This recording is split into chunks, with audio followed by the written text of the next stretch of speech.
எல்லாருக்கும் வணக்கங்க. இன்னைக்கு வந்து பார்த்தீங்கன்னா, இயக்குனர் மணிவர்மன் அவர்களுடைய இயக்கத்தில வெளிவந்திருக்கக்கூடிய ஜென்ம நட்சத்திரம் படத்தினுடைய ரிவ்யூ தாங்க வந்து பார்க்க போறோம். ஆக்சுவலா வந்து மணிவர்மன் அவர்கள் பார்த்தீங்கன்னா, இதுக்கு முன்னாடி வந்து ஒரு நொடி அப்படின்ற மாதிரியான ஒரு படம் எடுத்திருக்காரு. பக்காவான ஒரு கிரைம் இன்வெஸ்டிகேஷன் த்ரில்லர் படம். ஒருவேளை நீங்க அந்த படம் பார்க்கல அப்படின்னா, கண்டிப்பா அந்த படத்த போய் நீங்க பார்த்துட்டு வாங்க. ஏன்னா அந்த அளவுக்கு வந்து ஒரு தரமான ஒரு இன்வெஸ்டிகேஷன் படமா இருக்கும். ஓகே, இப்போ அந்த ஜென்ம நட்சத்திரம் படத்தினுடைய ஒன்லைன் ஸ்டோரி என்ன அப்படின்றத வந்து பார்த்துடலாம். ஆக்சுவலா அந்த படத்தினுடைய கதாநாயகன் தமன் இருக்கார்ல, ஸோ அவர் வந்து பார்த்தீங்கன்னா ஒரு அசிஸ்டன்ட் டைரக்டரா இருக்காரு. அவர் வந்து ஒரு ஸ்டோரி வச்சிருக்காரு. இதை வந்து படமா எடுக்கணும் அப்படின்ற மாதிரி எல்லா இடத்துலையும் போய் அலைகிறாரு. யாருமே வந்து எடுக்கிறதுக்கு வந்து ஒத்துக்கறல. சரி, ஓகே, இந்த படத்தை நம்மளே வந்து எடுத்தா என்ன அப்படின்ற மாதிரி தோணுது. ஆனால் அவருடைய சுச்சுவேஷன் வந்து சரியில்லாத சுச்சுவேஷனாக இருக்குது. அவருடைய ஒய்ஃபும் வந்து ப்ரெக்னெண்ட்டாக இருக்காங்க. ஸோ இந்த ஸ்டோரி வந்து ஒரு சைடு போயிட்டு இருக்கு. இந்த சைடு வந்து பார்த்தீங்கன்னா காளி வெங்கட் வந்து ஒரு அரசியல்வாதி கிட்ட வந்து ஒரு பிஏவா வந்து இருக்காரு. ஸோ அவருக்கு வந்து ஒரு முக்கியமான விஷயத்துக்கு வந்து ஒரு அமௌண்ட் தேவைப்படுது. ஆனால் அப்போ வந்து அவங்க அரசியல்வாதி வந்து இவருக்கு வந்து அமௌண்ட் வந்து தரல, நிராகரிச்சாரு. ஆனால் ஒரு எலெக்ஷன் டைமில் வந்து ஒரு மிகப்பெரிய அமௌண்ட்டை வந்து காளி வெங்கட்ட கொடுத்துட்டு இது வந்து டிஸ்ட்ரிபியூஷன் பண்ணிடு எல்லாத்துக்கும் அப்படின்ற மாதிரி கொடுக்குறாரு. ஆனால் அந்த காளி வெங்கட் மொத்த அமௌண்ட்டை வந்து ஒரு இடத்துல வந்து பதுக்கி வச்சுட்டு சுட்டிடுறாரு. ஸோ அந்த அரசியல்வாதிகளுடைய ஆட்களும் வந்து இவரை தேடி வந்து சுற்றிட்டு இருக்காங்க.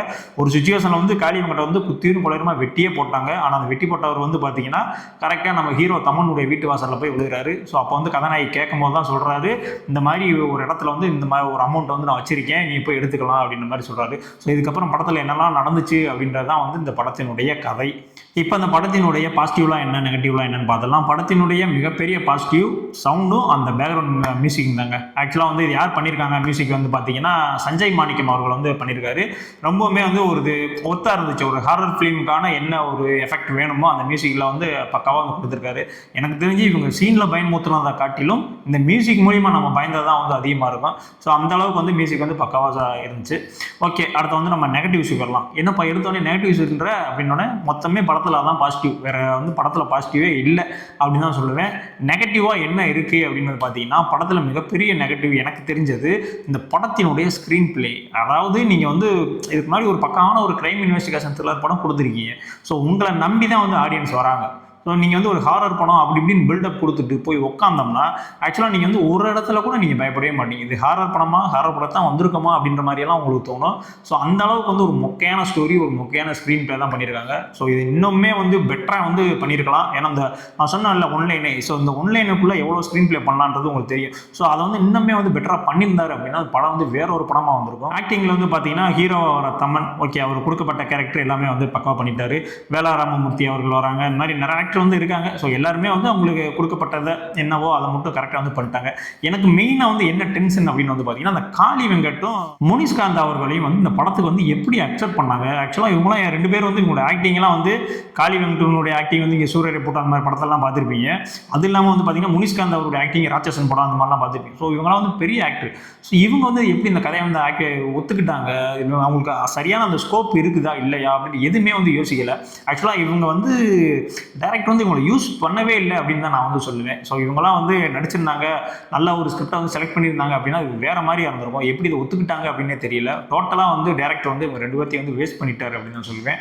அதுக்கு அடுத்தபடி பார்த்தீங்கன்னா விஎஃப்எக்ஸ்லாம் வந்து நீங்கள் இந்த ராஜகாளியம்மன், பாளையத்தம்மன்லாம் ஒரு விஎஃப்எக்ஸ் பார்த்துருப்பீங்கல்ல, ஒரு பாம்பு வந்து நின்றுட்டு இருக்கும்ன்ற மாதிரி, அந்த மாதிரி ஒரு நாய் வந்து நின்றுட்டு இருக்கும். இந்த மாதிரி மொக்க விஎஃப்எக்ஸுங்க.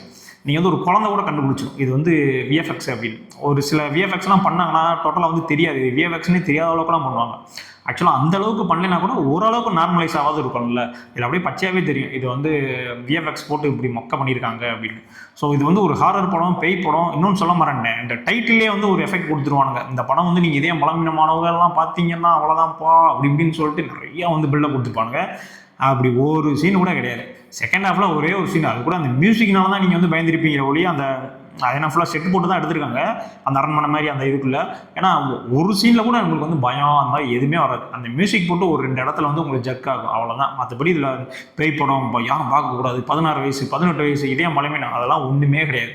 நீ யார் வேணால் போய் இதை பார்க்கலாம். வேணா வந்து இந்த படத்தை பார்த்து நீங்கள் பயந்தான் நாங்கள் காசு தரோம் அப்படின்ற மாதிரி வேணால் ஏதாவது சொல்லலாம். ஏன்னா அந்த அளவுக்கு வந்து மொக்கையான, எனக்கு தெரிஞ்சு வரைக்கும் ஹாரர் படத்திலே பார்த்த ஒரு மொக்கையான படம்னா இந்த ஜென்ம நட்சத்திரம் படம் தான் சொல்லுவேன். ஆக்சுவலாக இந்த டிடி ரிட்டர்ன்ஸ் இதெல்லாம் கூட காமெடி கூட ஒர்க் அவுட் ஆகிடும். ஏன்னா ஒரு சில காமெடிகள்லாம் இருக்கும், அதெல்லாம் வந்து ஒர்க் அவுட் ஆகிறனால படம் போகிறது வந்து சரி ஓகே சந்தானம் படம்னாலும் இப்படி தான் இருக்கும், அரண்மனையா சரி அரண்மனைனாலே இந்த கிளாமராக வச்சு காமெடியை வச்சு அப்படி தான் வந்து மூப்படும் அப்படின்ற ஒரு மைண்ட் செட் இருக்கும். ஸோ இவர் மணிவர்மன் வந்து ஒரு பக்காவான ஒரு த்ரில்லர் படத்தை கொடுத்த ஆள். ஸோ இவர்கிட்ட வந்து நம்ம எதிர்பார்ப்பு வந்து அதிகமாக இருக்கும். ஸோ அந்த மாதிரி எதிர்பார்த்து போய் உட்காந்து என்னடா ஓரளவுக்கு பெட்டராக இருந்துட்டா கூட தெரியாது, டோட்டலாக வந்து மொக்க அப்படின்னு அப்படி இருக்கும். ஸோ அந்த மாதிரி தான் வந்து இந்த படம் வந்து இருந்துச்சு. வில்லன் வருவார். ஸோ அவரு ஓரளவுக்கு ஓகேங்க, அவரோட ஆக்டிங் வந்து ஓரளவுக்கு ஓகேவாக இருந்துச்சு. ஓகே அவரையும் வேஸ்ட் தான் பண்ணிட்டாங்கன்னு நினைக்கிறேன்.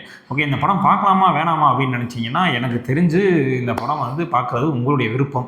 ஒரு ஜாலியாக சும்மா போய் உட்காந்து பார்த்து வரேன், தேட்டர் எக்ஸ்பீரியன்ஸ் பண்ணிட்டு வரேன்னா போய் பாருங்கள். ஆனால் நான் ஹாரர் படம் பயந்துக்கிட்டு அந்த மாதிரிலாம் நினச்சிட்டு போனீங்கன்னா அப்படி ஒரு சீனும் கிடையாது, அப்படி இருந்த அதுக்கான படமும் வந்து இது கிடையாது. இது இல்லாமல் வந்து பார்த்தீங்கன்னா எண்டில் வந்து பார்ட் 2 வேறு லீடு கொடுத்துருப்பாங்க, அதெல்லாம் நினைக்கும் போது தலையில் அடிச்சுக்கலாமான்னு இருக்கும். இதுக்கு வந்து நீங்கள் பழைய ஜென்ம நட்சத்திரம் படத்தையே வந்து யூடியூப்பில் டவுன்லோட் பண்ணி பார்த்தீங்கன்னா அது கூட ஹாரராக இருக்கும். இதில் டோட்டலாகவே வந்து ஹாரர் இல்லை. சரி ஓகே இந்த படம் உங்களுக்கு பார்க்கணும்னு தோணுச்சுன்னா கண்டிப்பாக போய் தேட்டரில் போய் பாருங்கள். ஏன்னா இவ்வளோ கழுவி ஊற்றிட்டு திரும்ப பாருங்கன்னா நீயே வந்து சொல்கிறியா அப்படின்றீங்களா? ஓகே நம்ம வந்து படம் எப்படி இருக்குன்னு சொல்கிறது வந்து நம்மளுடைய ரிவ்யூ. இருந்தாலும் உங்களுக்கு பார்த்து உங்களுடைய பெர்ஸ்பெக்டிவில் வந்து உங்களுக்கு வந்து படம் பிடிக்கிறது கூட வாய்ப்பு இருக்குது. இது என்னுடைய கருத்து மட்டும் தான் நான் சொல்கிறேன். ஓகே இதே மாதிரியான அடுத்த ரிவ்யூவில் வந்து சந்திக்கிறேன். நம்மளுடைய சேனலாம் மறக்காமல் சப்ஸ்கிரைப் பண்ணிக்கங்க.